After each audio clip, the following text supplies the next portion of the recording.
Welcome to another episode of the Politrickkks As Usual podcast. Today I have Kim, owner and founder of Keep It Moving Dance Company. How you doing today, Kim? I'm good. Good. So, not sure if you watch any episodes, but the way I run this thing here is I kind of want to start from the beginning of you, where you were born, and kind of what led you into dance, your background into what you do today, and we'll move into what you actually have today and how it's impacting today. So, where were you born? I was born in Nyack, New York, Rockland County. Okay. And so you're Haitian, correct? Yes, I am. Okay. So obviously, I only mention that because your styles of dances, and we'll get to that later. You have I don't know if you teach compa or not. I do. You do? I do. Okay. We'll talk about that too later on, because I'll tell you my feelings about that dance and how sexy that dance is to me. We'll talk about that later. We'll get into that. Yeah. So just want to start from the beginning. So you were born in Nyack, you said. You moved here to Stanford when? I would say officially maybe about 4 years old, because I was here for kindergarten, so 5. Okay. Yeah. And when did you begin dancing? I've been dancing since I was a kid. Yeah. In the house. Come on, Michael Jackson. So Michael, okay. Michael, who else? We have, oh gosh, all the good 80s people. So I'm going to name Michael Jackson for now. Right. But my biggest memory is I remember when Smooth Criminal, when the video came out. Right. We had to show my age. Right. Heavy TV. But yeah, and then watching Fame, Debbie Allen, love her. Debbie Allen is dope. Yeah, watching Fame, that's when that theme song was just Fame. Seeing them dancing on the chairs, dancing in the streets of New York, I was very captivated. How did you feel about West Side Story? They showed us that in school. West Side Story. Yeah. Well, I went to Catholic school. Okay. Sister Katrina was not. If anyone, no, but the cool thing about her was we always had shows, and they were all show tunes. We did a lot of show tunes from musical, like The Sound of Music and all of these other songs. But I haven't seen West Side. You know what's crazy? I have not seen the West Side Story. You should watch it though, because a lot of choreography in there. But I've seen clips of the choreo, and the choreos they're beautiful from the clips that I've seen. Yeah. Okay.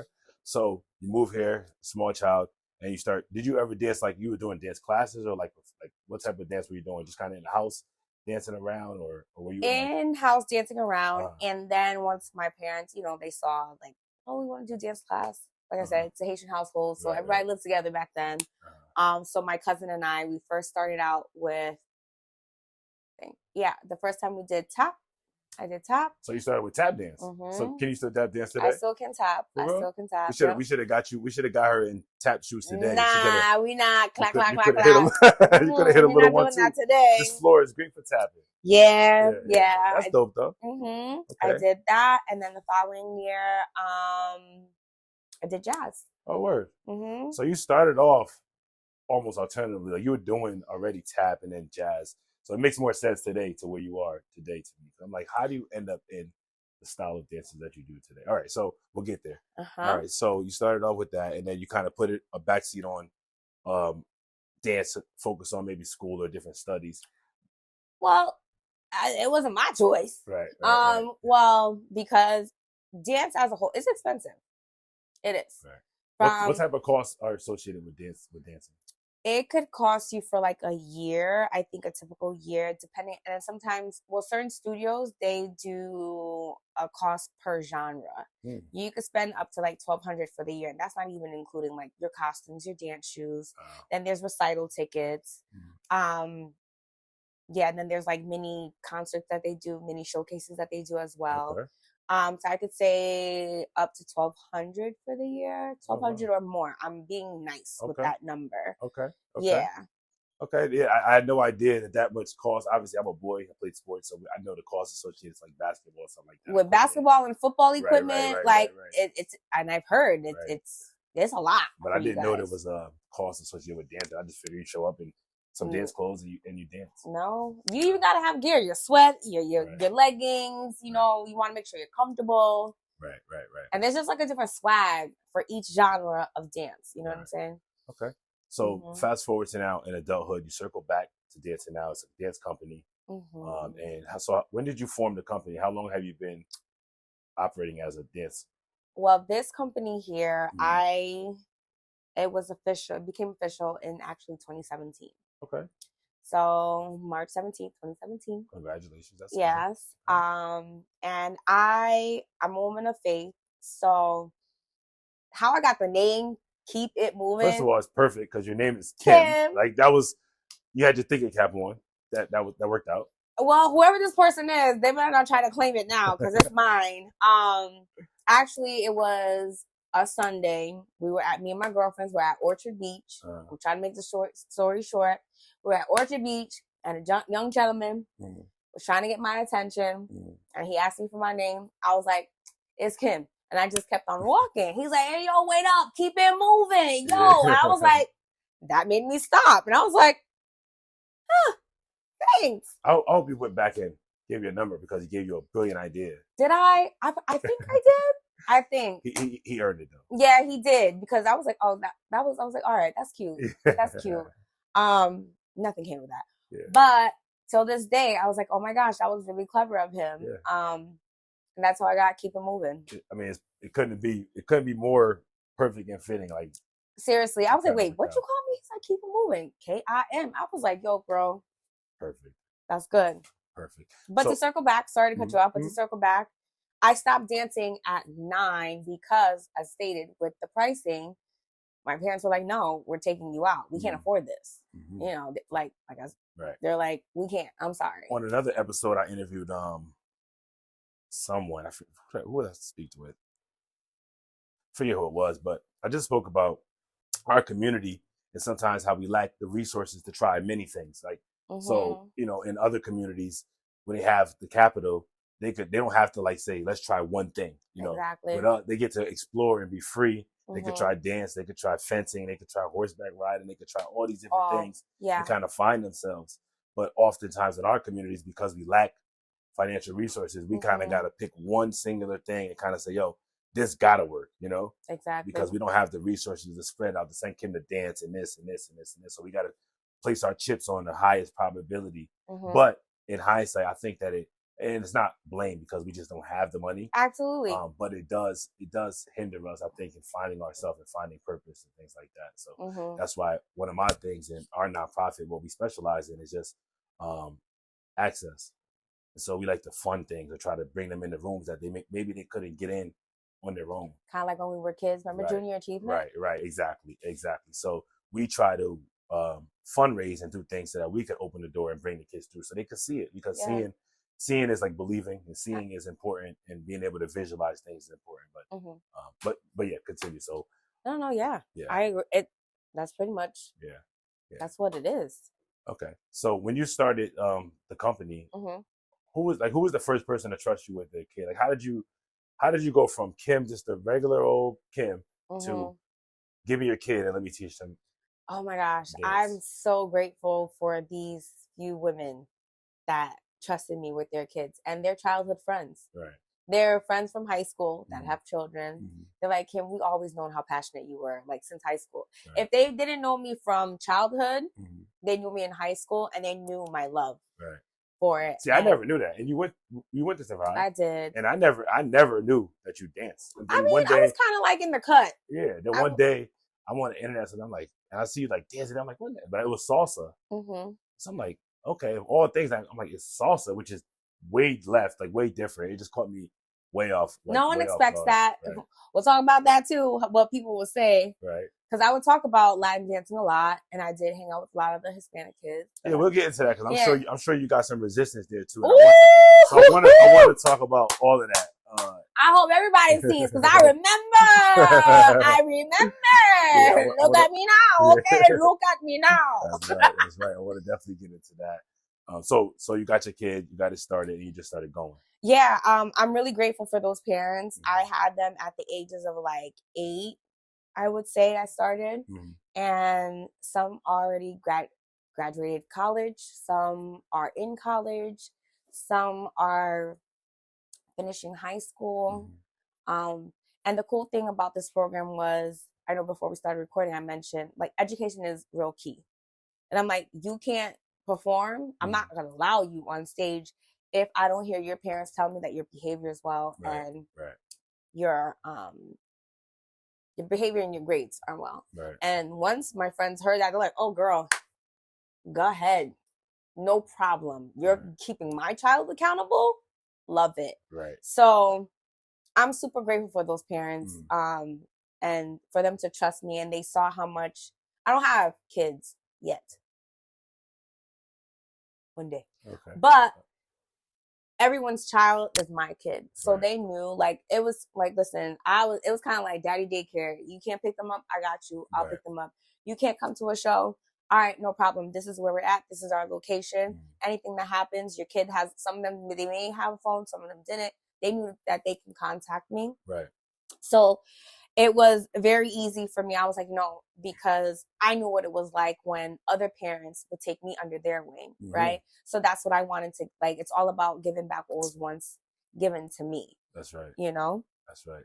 And again, this the nature of this whole thing I do here is about using your vessel to enrich whomever you can. And usually, you know, it's based on what you got. You know, we talked earlier before we started this interview about the way we grew up, you know, and how there were not only safe people, but there were safe spaces and places that we could go and just be Black kids or Haitian kid or whatever it was, and just be there and be yourself and express yourself, and with people who look like you. And I think that is in this community, I know that's a huge thing I feel is missing. That's why I have made myself available and I do the work I do, and you're doing the work that you do. But I think that these type of spaces are imperative and they're transformative. And I think that it's more impact than you'll ever know. You won't know till like later, like an old lady or something. And you get all these kids that are like adults coming back to you saying, oh, Miss Kim did this for me or that for me, or this moment when I felt down, you lifted them. You know what I'm saying? In those moments. So I think that it's much bigger than dance. That's why, you know, we're having this larger conversation. Yeah. No, it really, really is, because I've had parents come to me. Like, for one instance, I had a child going through a divorce. They moved from one state back up to Connecticut. And she was really like to herself. I'm like, okay guys, let's welcome so-and-so. But as the months went on and as the months progressed, like, you know, I believe in prayer before we start, prayer when we end. And then I always do like activities with them outside of dance, like little mini workshops about self-love, self-worth, because I'm big on that. Because this is an all-girl program. This program in particular that I work with, it's with just young ladies.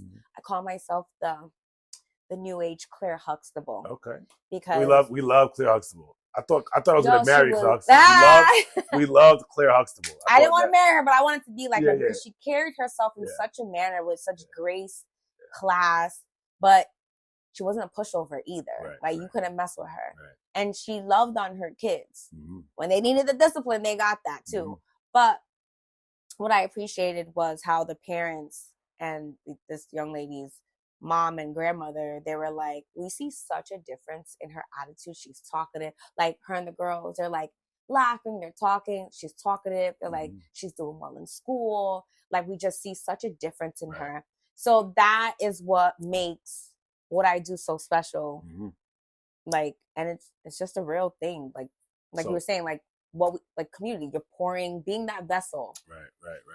And I think that I just had this thought before you came in, about just like Black women in general and the power that Black women yield. And I don't know if y'all really, really know it. Just the way that your encouragement or your words, the weight that they have. So even with a guy, right? You could build a guy or you could destroy a guy. It's like a woman has that certain thing, right? Like, men don't have that. I could say something crazy to you and you could like whatever. But a woman say something crazy, it's like debilitating. So the impact and power of your voice, like, Black women have been instilling confidence in kids and people forever. You know what I'm saying? So it's great to see that you're still working in that energy and just using that, you know, to instill that confidence, because kids will come to you lacking it.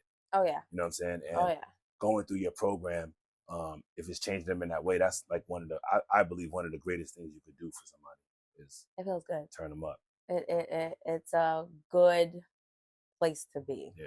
I feel like that's my, like I stated, I'm a woman of faith. That's my ministry. That's my work.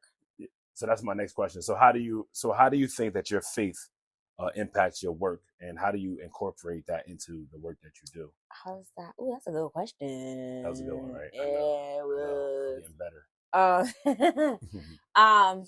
I would say the way how my faith impacts it. Number one, it keeps me grounded because I feel like, number one, that's me pouring into me when I pray before I do anything.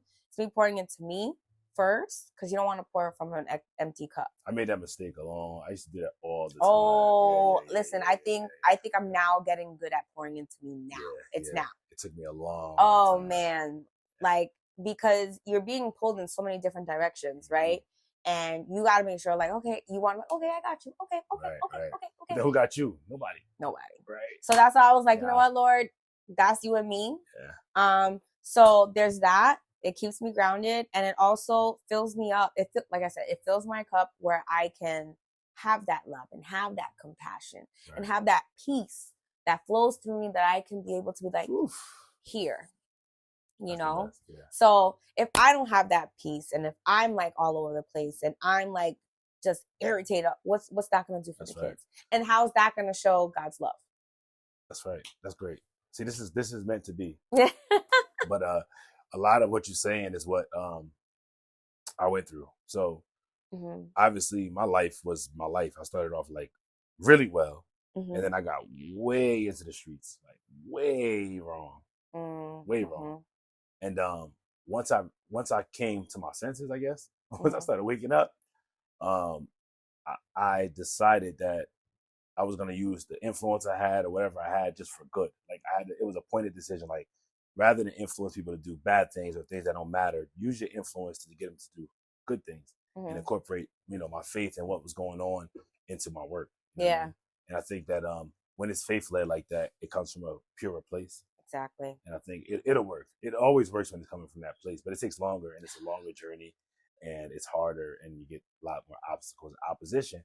But I really do view that opposition. I feel like the bigger the opposition, the bigger the calling. And I use this like a bow and arrow, this analogy. So the further you pull the bow back, the further you're gonna shoot off. Exactly. Yes. So I try to encourage everybody, stay with your thing. It's gonna get rough. You're gonna run out of money. You're gonna run out of this. You're gonna run out of that. And then and you're also gonna deal with people that try to latch on.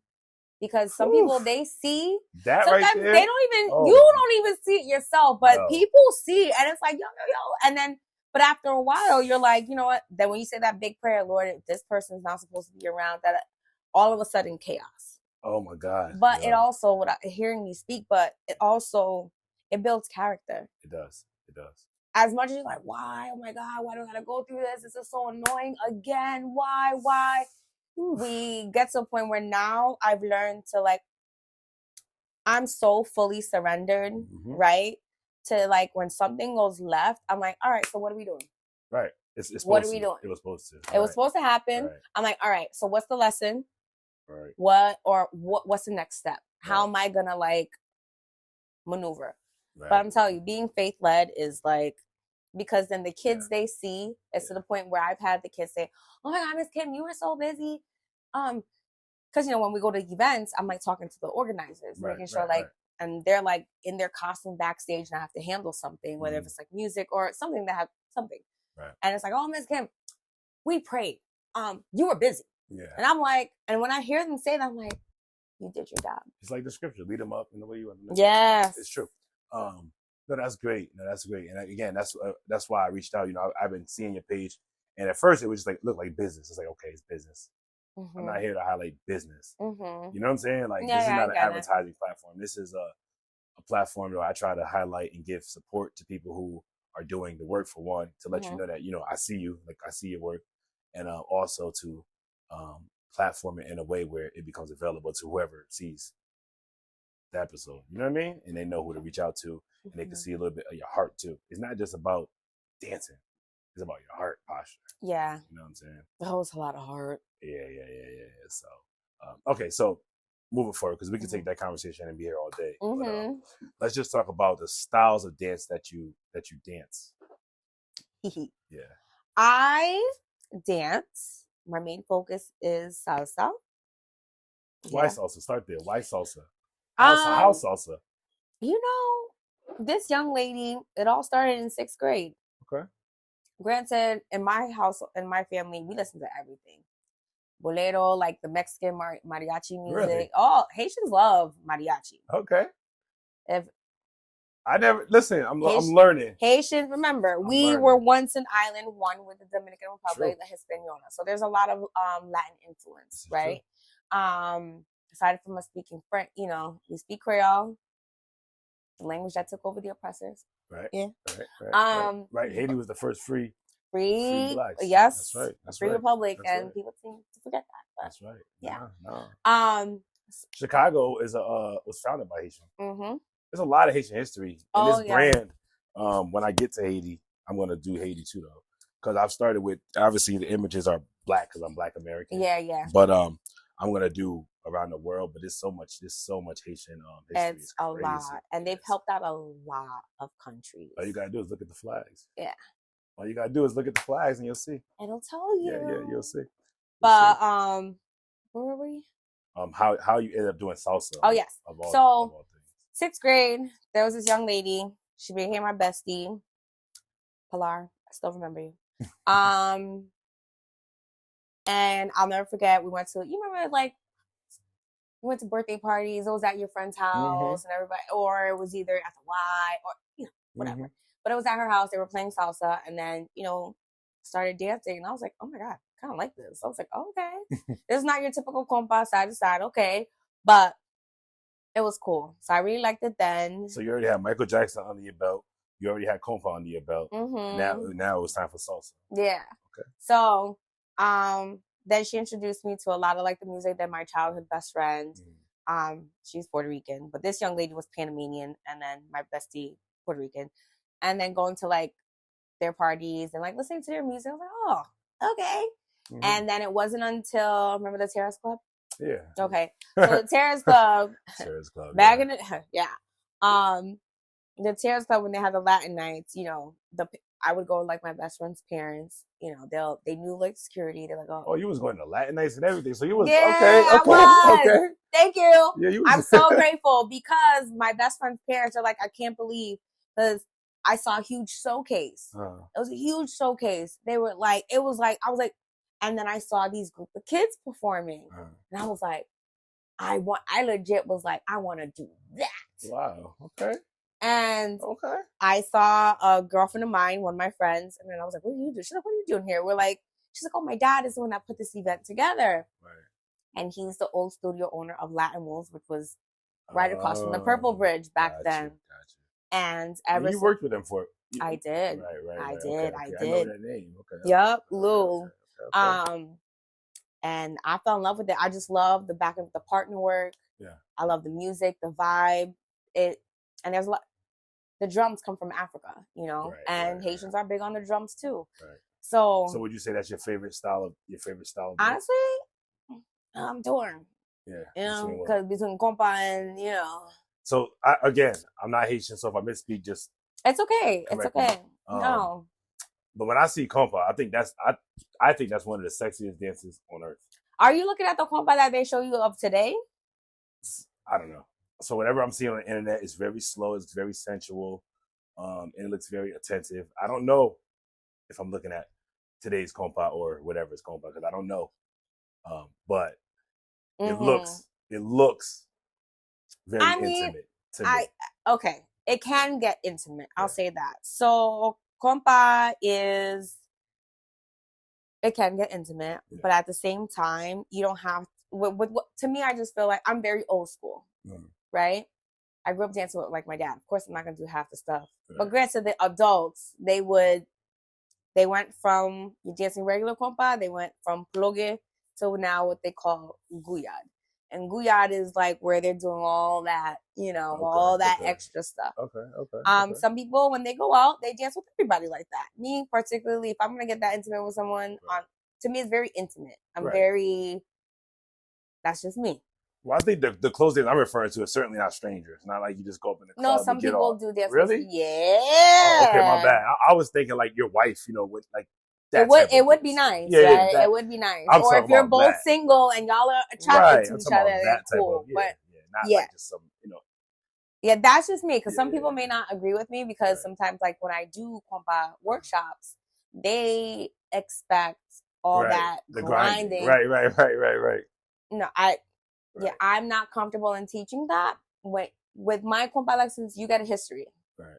You get a history lesson, you learn about the music. I will play different sounds from, like, how it went from one way. So you offer that too? Mm-hmm. Okay. Yeah. But that's like on a workshop basis. Okay. Yeah. Okay. So yeah. I love the both of them, because to me, I just feel like it just shows me. Right. Yeah. I think that the more, so I'm born here. Yeah. And every time I talk to someone that's from like other places, it lets me know how first of all, how narrow-minded we are here. Mm-hmm. And when I see the people from other places, y'all be having like 10 languages, 40 styles of dances. It'd be like so diverse and stuff. It is. And then here it's like just like English. American, right? English, your way, America's way, and that's it. That's all you know. And it's just, I love to have these conversations. I learn so much about just the world in a whole. But let's go back to the kids, right? So you work with the kids, and you incorporate your faith in it. So would you say that, you did say it, but would you say that the dance studio or wherever you're at with the kids is almost like your pulpit, like your ministry? Because I always call this, like you said it, you used the word ministry, but I've used the word ministry for this lots of times, because I feel like these conversations that I have with people is the impact. And I feel like when people see it and hear us talk and put it in front, that's the impact. And so I feel like this little thing right here is my little, your little sanctuary. My little pulpit, my little ministry. Yeah. Yeah, I would say that where I'm at in Bridgeport, I'm so grateful for that. That place, I truly call it my humble beginnings. Yes, I was out here in Stanford. It was cool for this program particularly. And then I stopped because I let life get in the way. I stopped for like a few years, like I would say 60. I would say the last time I had this program was back in, I would say 2018, maybe 2019. So I stopped. Why? Life. Cool. Life was lifing, whether it be relationships, like there's a lot of personal stuff. Did you lose your in that window? Because we all go through that, and I like to have these conversations too, because a lot of times what I've noticed is people show you a polished, finished product. They'll show you a studio. They'll show you lights. They'll show you this, but they won't show you that. They don't show you the days that you're like crying in this place looking for the money. I'm like looking around like, yo. This was a mistake. They don't, that's the part I like to also discuss, because I like to have that transparency just so people can have realistic expectations of how this thing goes. It don't just go up and that's it. It's not easy. Right. It's not easy. Right. Sometimes you're coming out of obviously it's your passion. Yeah, you want to call it a passion project, fine, whatever. But I know since I was a kid, I was going to be a dance instructor. Period. I knew I was going to dance. I thought I was going to be traveling the world and being in music videos. I mean, yeah, I did that.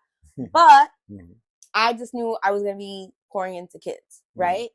But what parents don't realize is, and I have to be transparent about this, you have a location. You're telling parents tuition, right? Monthly dues.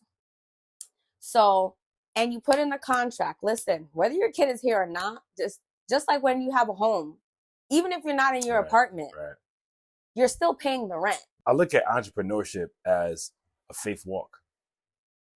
Okay. So a 9 to 5 is safe. And I'm not saying it's safe because even in the climate, you can be fired, whatever. But we know that I go to work, I'm going to get a check. Every 2 weeks or twice a month period. Feels pretty safe. You know. I can count on this check. I can count on this bill. Like this is it's a safer space. Entrepreneurship is like the most shakiest ground that you can walk on. And you have to constantly take leaps of faith. And you have to constantly keep moving without knowing if it's going to work. You're betting on yourself all the time. Absolutely. Absolutely. And betting on yourself is betting on God. Bars. You like that. Bars. So So I look at just the bigger scheme of things, and I look at entrepreneurs, and that's why entrepreneurs have the money and people working don't really have money, because you're not trusting. But it's hard, and it's hard to walk like this because you do literally lose everything that you have. Like going through this, building this. Like again, if we really, really talk and really, really, I tell you how this happened. Like I did it with like nothing, like nothing. Days I'm sitting here wondering, was this a mistake? I'm like in here like, yo, is this me being overzealous again? Is this me being, this serial entrepreneur? Am I chasing something that's like not real? And I got into the space. I got it halfway done and just breaking down because running out of money and just running out of everything. But somehow, some way, it still came to fruition. It came together. It's crazy. It's crazy. So all right. So you do salsa. You do it for children as well as adults, though, too, right? I do. You do offer adult coursework too, and you do compa. So how long does it take for me going from 2 left feet to being good at salsa? Well, it's consistency. Yeah. I would say a lot of people ask that, and I'm like, show up every week, ask questions. Yeah. Show up every week. I feel like salsa is such a complicated dance. I watch it; it's twirls and twists and feet. I'm not gonna even say, "Oh no, it's not that easy." It's that. No, it is hard. Yeah, it is. But yes, I have Keep It Moving, and it's beautiful because I have my girls. And what is Keep It Moving? What styles is that? That has all that too, because I have a wonderful friend, Tiffany. She comes in, Miss T. She comes in and she does great work with like the hip hop and like the conditioning with like the stretches and all that. Okay. So I let them know, and I have like special workshops to have like different genres come in so that we can incorporate that in whatever dance that we do. But yeah, definitely me. Yes. I just love the fact that I have Black and brown girls dancing salsa. I love it too. I think, because it was not really a thing. Right. And we need, when I started. Right. And I'm a firm believer in exposing us to things that normally we wouldn't typically think about. We're going to go hip hop, we're going to go, but who's going to go salsa? Who's going to go, whatever direction? I think that's important just to expand. But with your 2 left feet question, it's consistency. You got to come every week. Ask those questions. You got to get to class every week. If you want to get those 2 left feet from being right and left, go to class. And the studio that I work at, Latin Moves as well, Latin Moves / Huracan, they are great with it. I focus on the kids now. What is the cost for adult instruction if I want to go to a class, a Latin class? Ballpark. I always mention the boot camp, and the boot camp is for 6 weeks for $125. Oh, so $125 covers the whole 6 weeks? Yep. Oh, that's exactly. Yeah, that's nice. But some people, they come and then it's like right. Be consistent. Right. Go every week, and the instructors that do teach those classes, they're phenomenal. Word. They're great. I had a guy ask me, did he ever reach out to you? Probably not. He asked me about, I'll get back on him. He asked me about salsa instructions, and I send him your information. Just tell him to go to the Palms. I'm there every Thursday. I will. So, what's the most amount of kids that you had in your hands at one time? Right now, we are growing. Growth is good. Growth is very good because I'm going to start off with the Latin Moves / Huracan studio. We used to host our recitals at the studio. Like, that's how small it was. A small group of kids. Where we use, because we have 2 spaces, a big studio and a small, where the kids would change in one area, and then we've gotten to the point where now I think I probably have altogether, incorporating both places, like maybe like 35 kids. Oh wow, that's a lot of kids. Yeah, I thought you were gonna say something like 6 or 7 or 10. No, we started out with like 6 to 10. 6 to 10. A lot of kids. Yeah. We're growing, and that's awesome. What's cool is the parents see how much myself and Miss Tiffany, love her, we really do pour into these kids. Like, they see how much we care for them. Although they hear us when they're sitting out in the lobby, what are you doing? We're tough. We are tough. Right? You said you played sports, so you understand how coach gets, right? But afterwards, it's like, oh, baby, give me a hug. Right. And then they see how I was like, oh, okay, new shoes. Okay, hair. You know, I had a kid just tell me today, Miss Kim, you see my sneakers? I'm like, they're fresh. Yeah. So it's just like, yeah.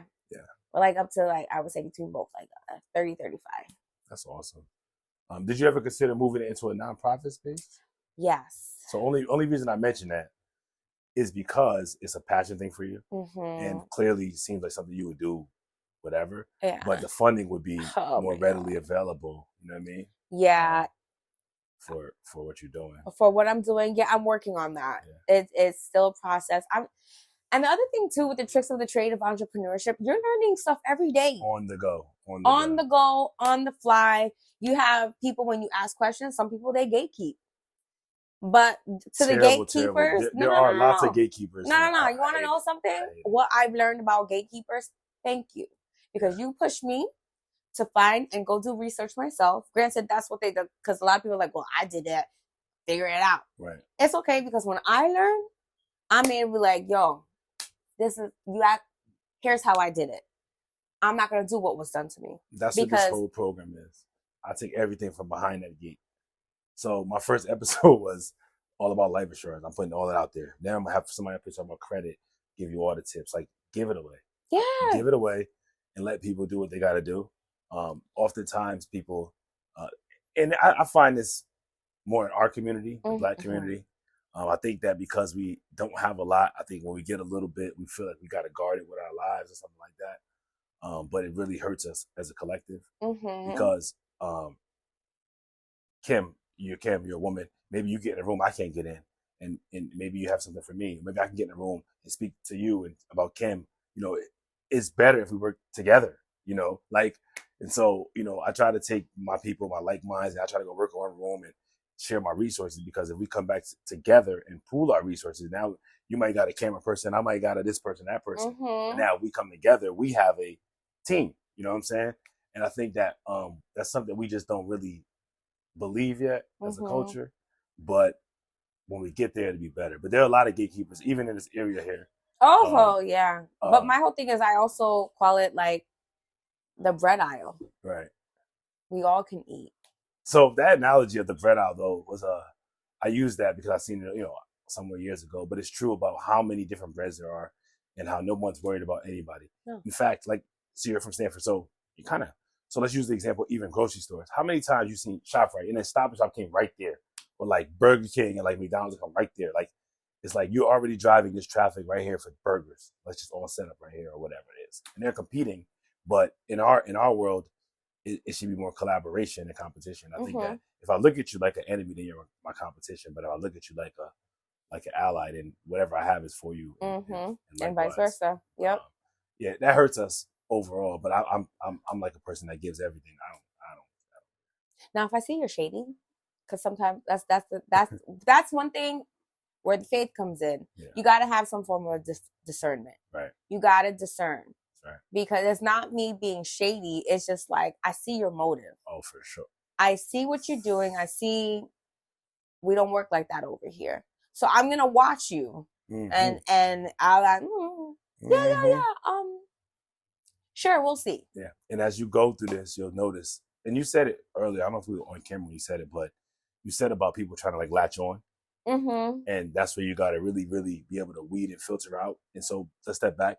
You go through this process to learn faith and discernment. Like going through this for me, because there was a time in my life where I would have brought every single person with me. You can't. I know, but just based on, our history and based on the things we experienced together, I'm like, yo, these my guys, these my people, these my shorties, these my, whatever it is, like, these my people. And going through this thing, oh my God, I started seeing so much true colors and so many things. But more importantly, as you go through this and grow and your light gets brighter, you have to be careful who you work with. So there's people out here who like, they keep coming to me like this person or that person because they're doing the work, but I personally don't believe them. I don't believe them. I don't believe their mission. I don't believe their heart. But it gets more intense as your light gets brighter, because it attracts light, but it also attracts moths. Yeah. It attracts moths too. Yeah. Things that like to hang around the light. Yeah. They don't add to the light. So two lights come together, it's brighter. Mm-hmm. Two lights is brighter. Absolutely. But sometimes you're the light and then you get a bunch of moths just buzzing around the light, staying warm, using you for your light. Exactly. They'll latch on real quick. Yeah. And it gets a little exhausting. Yeah. Because sometimes, you know, you're like you said, yeah. Come on. Yeah. But here's my thing. Like, I'm gonna be super transparent about this. Like, with going alongside with when I stopped, and then, you know, I started this back up last year, 2020. Congratulations on restarting. Thank you. Because listen, you got to restart. You got to restart. And when I restarted, I was in a very dark place. Like, and nobody knows. No one knows. Like, me saying this out loud, I've been telling people bits and pieces of what my testimony is, but I can say I did it scared, but I also was in a very dark place. I was depressed, anxiety. I'm not going to say the word, but just put it this way. I legit was like, God, I do not have to wake up tomorrow. I got there too. We all get there. I was like, that is legitimately the process. Like I was like, I don't have to. But what's crazy is I would show up and nobody knew. Yeah. No one was like, but then you become irritable. Right. You become and then you're wondering, like, why am I so like, you know? But I would say with me starting this over, I just knew it was like, I was just sitting there. I was like, I don't know, should I? But then, you know, the little voice inside, like, the spirit was never gonna leave you alone. Ever. It was like, you'd so 85 trying to start or something. It was like, when are you gonna start this? Yep. Keep it moving. When are you gonna start? And my girls, I call them my precious rubies. Proverbs 31 verse 10, or Proverbs 3:15. And that's what my girls are. I want them to know that they are far more precious than rubies, and no one can tell them less than that. That's right. And I started it. I didn't have no child in sight. No child. I was just like, all right, do the flyer. That's right. That's right. Instagram ads. And now, how many girls do I have? I have like 11. I did. I swear, this whole podcast, I might gotta rename it. Because if you watch the episodes, we get into, as much as I try to stay away from everybody when they call me now, when I'm like, as much as I talk about what you do, it always gets to a spiritual conversation, because that's just the process, It is. It really is. But every leap of faith, I swear, it's scary, but it's so fulfilling. It is. Yeah. Because you look back, I can say, looking back at where I was mentally last year to now, and the peace that I had, like, everybody's like, yo, Kim, you look light, like, you look happy. You even get prettier when you're at peace. Yo, you really do. No, you really do. Like, you really do. You get younger. Like, I feel like I got younger looking. Like, yeah, because you're carrying so much like tension or wherever it is. But I got to that same point that you was at about, God, you could end this shit. Yo. You know, I was like, listen, I'm trying so hard. I'm like, I don't know what I'm doing wrong. But that is that surrender moment. And that is the moment where God peeks in. He's like, are you ready? It's like almost exactly. It's almost like God twisting your ear. He's like, say uncle. Right? You're like, I got it. Right. And as soon as you say uncle, he's like, great. Okay, good. Right. Now let me do my job. Exactly.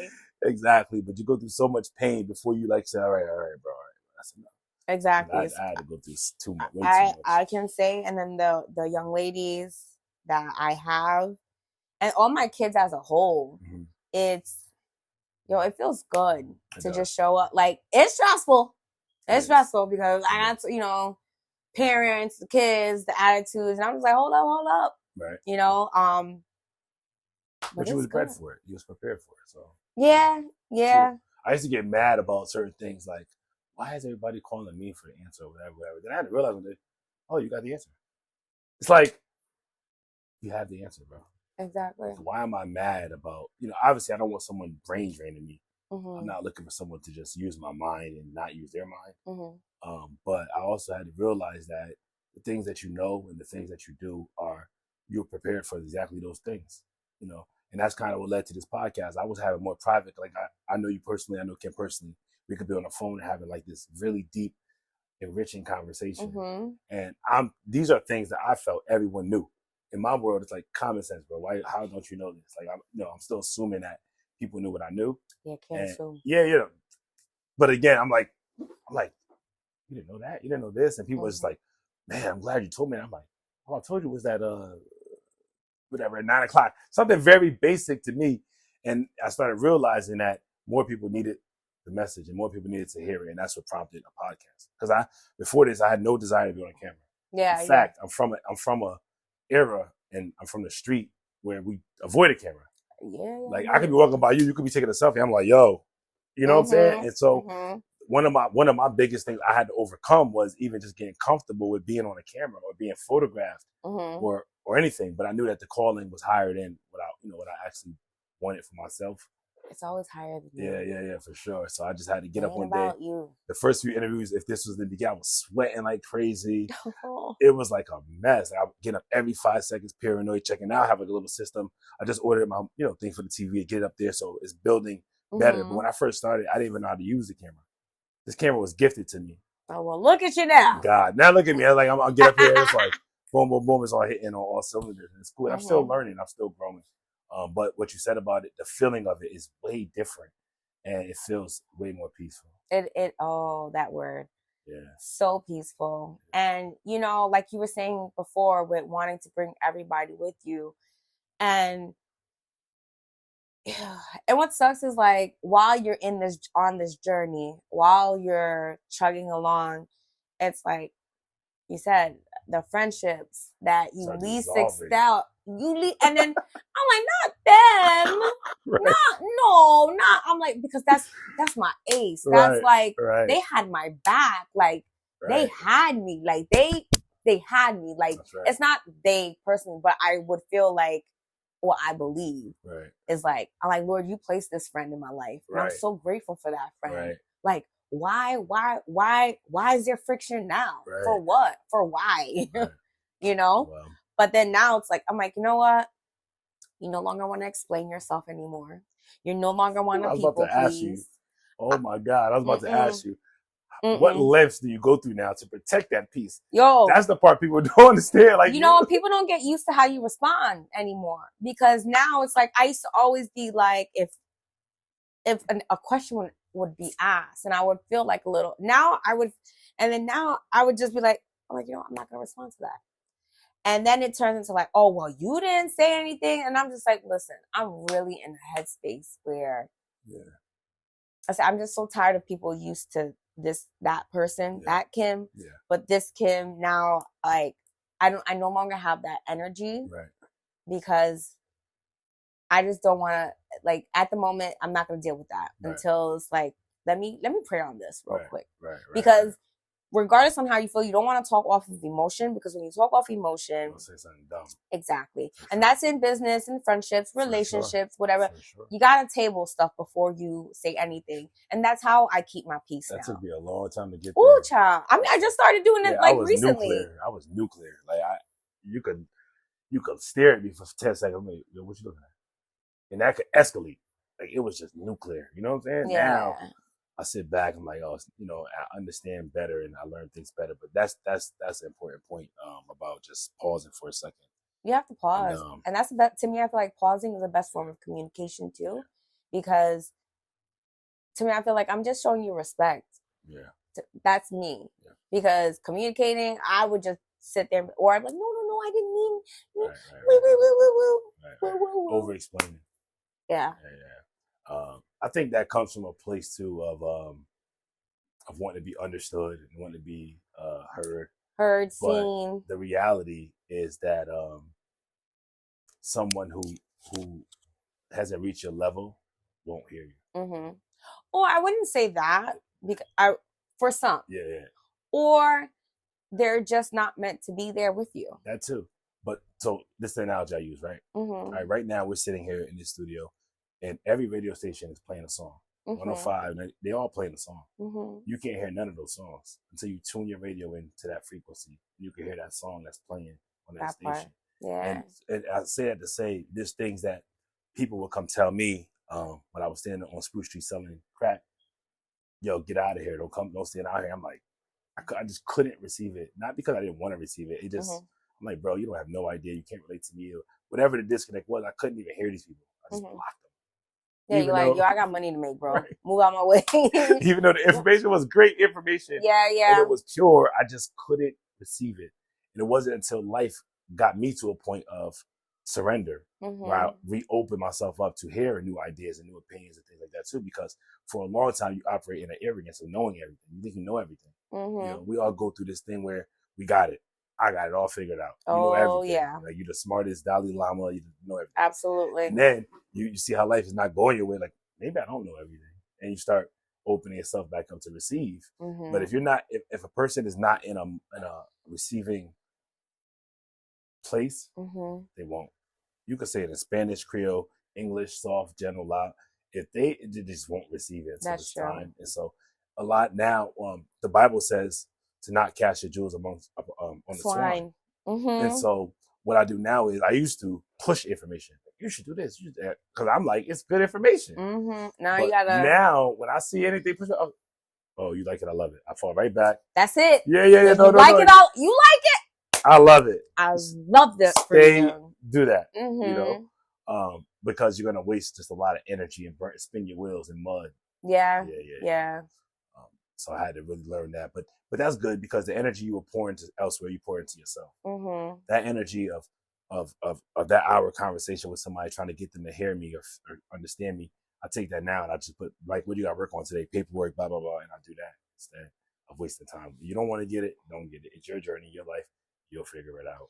Is that not right? Sometimes it's just but I feel now maybe it's just their time to not be there anymore. That too. So the next part about that is, you know, reason the seasons. Some people come in to teach you certain lessons. And you learn those lessons and then that expires and then we cling to that because it's familiar and comfort and we know them.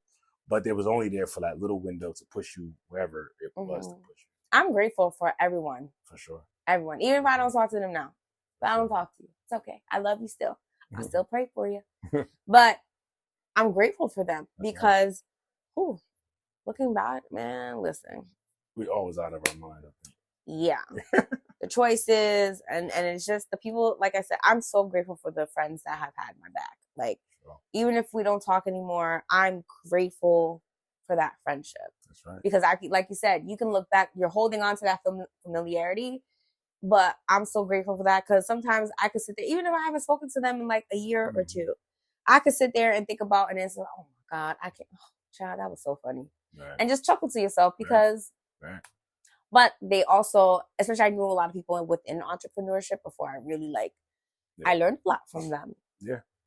Everybody, I learned from everybody. Yeah. So I'm thankful for everybody. Everybody that talked trash, whatever they did. Oh, yeah, that too. Because I've been using that. Thank you. I'd be like, oh, y'all got me. I'd be like, oh, y'all got me. All right. Yeah, like we were saying before we recorded, like I can tell you, the resistance and the pushback of me loving the whole Latin dancing. Oh yeah, I was called. Thank you for calling me a wannabe Puerto Rican. Oh yeah. Hold on. So all right. So yeah, let's talk about that real quick. Like the pushback. Because Miss Haitian Kim is coming into Spanish. And again, you could get pushback from both sides too. Yeah. Oh, I did. You know what I'm saying? Because they don't really like, they might feel like you're trying to like culturally appropriate. You know what I mean? Yeah. And so like, what is this Haitian girl did to our music? Oh, yeah. You know what I'm saying? Like, let's talk about both sides of what you were hearing from your community as well as the Latin community. It was, my community, I would say it was just more so like, just peers. You know, because it started like high school. That's when I was like really like, oh snap. But then they were like, I can't. She's straight wannabe Puerto Rican, whatever. She's the wannabe, whatever. And I was just like, because I like to dance to salsa music, I was like, dang, like, I think I like it. It's cool. It's different. I'm like, and then what I wanted to tell them, like, you don't realize, I was like, yo, we're similar in a lot of ways. I'm like, even from the food, so that was that always stayed. And then within the Latino community, when I was dancing, especially when I was taking Latin moves, when I started with Lou, and when he would take me into the city, Oh man. They probably thought you was Dominican. They said, you gotta be Dominican. Well, they just saw a black girl. Okay. No one would ask me to dance. Wow. No, I would sit there. Oh yeah. And it wouldn't be until Lou, my old instructor, until he would bring me up on the dance floor. He's like, Kim, what are you doing sitting here? I was like, well, nobody asked me to dance. And I knew I could handle what's up? I got the sauce. And it wouldn't be until he would pull me up to dance, and that's when I was like, oh, damn, that black girl, you Dominican, you Panamanian, you Cuban. I'm like, no, I'm Haitian. Right. I'm here. Yes. But yeah, it was, and the little silent murmurs you would hear, and they think you don't hear. And I do understand Spanish, so the certain things that were said in Spanish, and I'd be like, dang, So how do you manage to hear it, see it, and still show up? Because sometimes I dance better than them. Now I'm gonna toot my own horn. I don't toot my own horn, but I've been blessed with the talent, and I'm grateful for that talent. And I love different types of dance, and I love music. Right. Music is fire. I think music is universal. It's so universal. It's a language. It really is, because there are events where we call these things like salsa congresses. So think of a congress as like a conference. It's like a huge dance, like a salsa congress, conference, right? There are people that I dance with. We have different counts, so they'll either go 1, 2. I'm like 2. They're like, okay. And then they'll just pull me out on the dance floor, and we just dance. Right. You don't have to have a routine to know how to dance with someone. The moment you know how to do something, there's that. But anyway, the only dance I do is back in the day. We used to come with a girl from the back, just dance with her. That's the only dance we used to do. Yeah, that was the only dance that we know. You gotta pass the look back test. Exactly, and then you good. Oh, but if you don't pass that test, you out of it. You gotta talk to your homegirl as you're dancing. Yeah, that was the only dance that I ever did with women, was like when we was young and stuff like that. Yeah, I just still showed up. Yeah, I didn't care, no matter what the pushback was. It was just I knew I had what I had. That's good, and I think that self belief is important to because a lot of people will allow the external things to deter them from what they really truly want and what they truly know already in their spirit and in their heart. And I think that it's our jobs. It's not our jobs, but it's important to preserve your inner knowing. You have to know what you know. Yep. And because there's going to be people projecting everything onto you. Oh my gosh. Whether it be their failures, their fears, what they went through. So it happened to me. It got to happen to you. These things, and they're going to project that on you.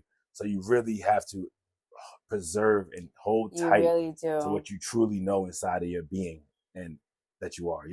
I was listening to that's facts. I saw something that Mel Robbins, I believe it was Mel Robbins, that she said. She's like, don't talk to people that have never experienced what you've experienced. Right. Don't tell just anybody, oh, I'm going to quit my job and start this journey. Like, I'm going to backpack through Europe. Oh, I'm going to quit my job and I'm going to jump into like something this, or just. The scripture tell you that too, not to tell nobody to kind of. You got it. I learned, let me tell you that. And that's another thing. We're going to get into that. And it's like, only talk to the people. If there's a certain area, there's a certain level that you want to get to, talk to the people that are already there. On the level. That's right. Talk to them that has already been there.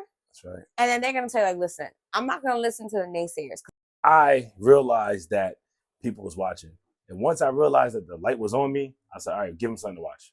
Meaning, do your best. Yep. And just try to impact and try to make everything very intentional. Like the way I post, everything is very intentional. Yeah. I don't just like get up there and just like do stuff. If I'm doing something, it's pointed. Exactly. It's not like it's not like Instagram back in the day. We're like, oh yeah, I have a cute outfit. Oh yeah, I'm out there. Now it's like it's purpose. Yeah, and it's like the world is so much going on. Like I really could care less about your fit. It's like in the big scheme of things, like it's a scary world we live in right now, and nobody. Yeah, it's like I can't. Do you know what's going on out here? Like, excuse me. That's why this podcast is different. People be telling me like, to get it moving faster. Like, yo, do something like provocative. I'm like, that's not what this is. I'm cool with the slow growth because it's purposeful.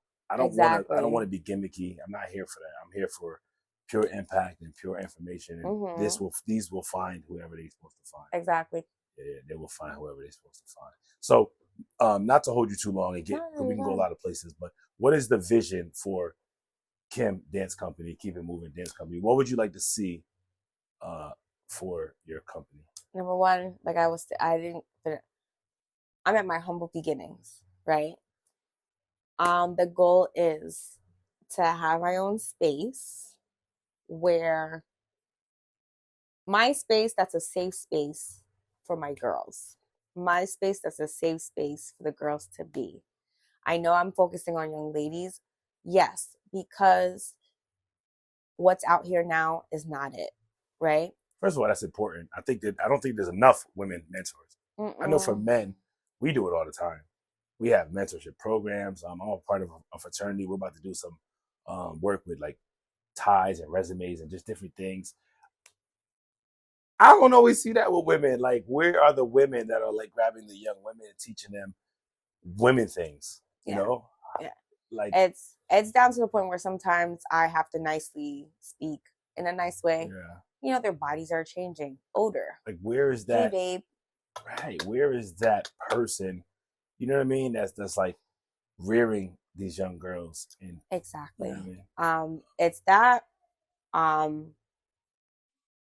It's a place where they can do their work, and it's okay. You mentioned the den, right? The den, yeah. I had strict Haitian parents. I wasn't going to the den. Okay. L'école like à l'église, all right? The den was lit. You missed out. I heard. They're like, Kim. I was like, you don't want to go. The den was lit. I heard. They robbed you. Yeah. Yeah. But it was okay. I got to experience like the government center stuff, and I got to whatever. But it's stuff like that. Yeah. What I experienced at the government center, I'd like to give that to my girls, where they'll have an opportunity. Like my good friend Martine, she has a beautiful vibe plan, right? I had Martine on this podcast. Oh yeah, Martine was my second or third guest. Nice. I love what she's doing. Yeah, I love what she's doing, and seeing from where she started to where she is now, it's beautiful. Go girl. Go Martine. Go Martine. Martine was on this, so go Martine. Yeah. Like I said, I'm gonna plug forever. Yeah. But to be able to give what was once given to me, like I said, like we spoke about earlier, it's not out there. Right. So that's what I want Keep It Moving to be. Keep It Moving is a safe haven. Keep It Moving will teach a woman poise, grace. Keep It Moving will have you dancing and God willing competition level, because we're working from scratch. Okay. And it's work.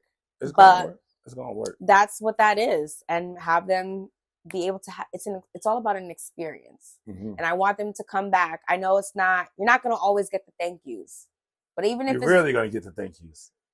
Rarely. There's a saying I keep in my mind. Rarely gonna get the thank yous. It says, man gives the award, God gives the reward. So you might not never get the thank you at all. So that's why your why got to be pure. It got to be strictly, I'm doing this for a higher power anyway. So whether you say thank you or not, that's fine. I'm doing my that thing. Part. It's I know I did my part. I know I poured in. I know it's all God's work. That's right. So that's where I see Keep It Moving. To me, it's bigger than me.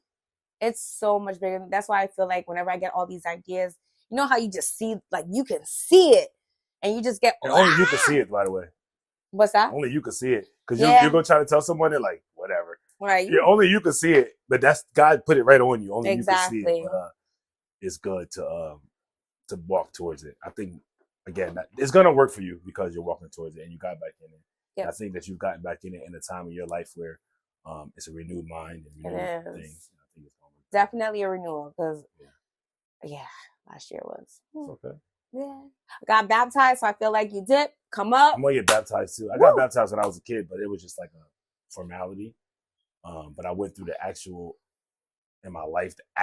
transformation. So I'm gonna go back and do that. Good for you, because that was me last year. I was like, and it was personal, because I did the whole water baptism as a baby in the Catholic Church, and then I did the whatever you want to call it, Pentecostal way, dipping of the water. I was 19. I was young, you know. I thought, but now life. Exactly. And I saw, and I said, I don't want to go back to that. I'm so good. For real. I said, dip me out and cleanse me, Lord, and give me something new. And can I tell you, the peace. Right. The peace. Like, I was already gaining towards that peace, but the peace that I have now. It's so funny because it's so different. Before without feeling it, you wouldn't really believe it. Because in the Bible, it says it. It says that God will give you peace that will exceed human understanding. Yeah. That you will go through so much stuff and you will still have this peace. Like, so for me, I lost a mom. I lost a brother. Oh, I'm sorry. Yeah, it's life. And so I accept the will of my life. But I go through these things. I've been shot. I've been locked. Like, whatever you could think of for flesh to experience, I almost felt it. You know what I'm saying? And somehow I'm still able to get up here and smile and laugh and have the joy. But that's literally what God does. He gives you peace. And the peace comes from trust. Trust. And it comes from understanding. Trust, understanding, and surrender. That's right. Because you could trust and not, you could still. But see, but you ain't trusting, because you can't surrender till you trust. So let me give you an example of that. And I first got this, every single month, I was like, where am I paying the rent? How am I was worried, like, yo, where am I going to get this money from? I had nothing that was like nailed down or solid for income. You know, I'm doing training, I'm doing this, but nothing solid. Yeah. So I'm like, how on earth? And I'm almost 2 years in this spot. Never missed a rent payment though. Look at that. You can't tell. Don't ask me how. Okay, but after repeated God showing up, you start growing your trust, and you're like, you know what? And you could rest more and you relax more and more. Now it's to the point where I'm like, it's coming. That's it. Yeah, it's coming. I'm not even gonna think about it. It's coming. And if it don't come, it's time to move. That part. that's just that part. That's just that. That is, you know, that exactly. If it stops coming, you gotta wrap it up. It's over, buddy. Yeah. That is so true. So I won't hold you up. We'll wrap this up here. Anything? The best way to get in touch with you if they want to reach out, or yeah. How would someone do that? Yeah, my social media, my phone number. And what is your Instagram page? My Instagram page is Keep It Moving Dance. Yeah, Keep It Moving Dance. Okay. Or if you want, hey, DM me in my personal account, ms_finesse FINESSE 83. Phone number, don't mind doing that. 203-559-1656. Oh my God, you could have just put that on a. Could just put that in a DM. I'm here. It is what it is. Reach out. Got you. Be respectful. Yeah. That's pretty much it. Pleasure talking to you. Love the work you're doing. Thank you. Keep going. It will work. Yes. It will get hard. But keep going. No, we done with hard, okay? Yeah. We done. We are done with hard. Back.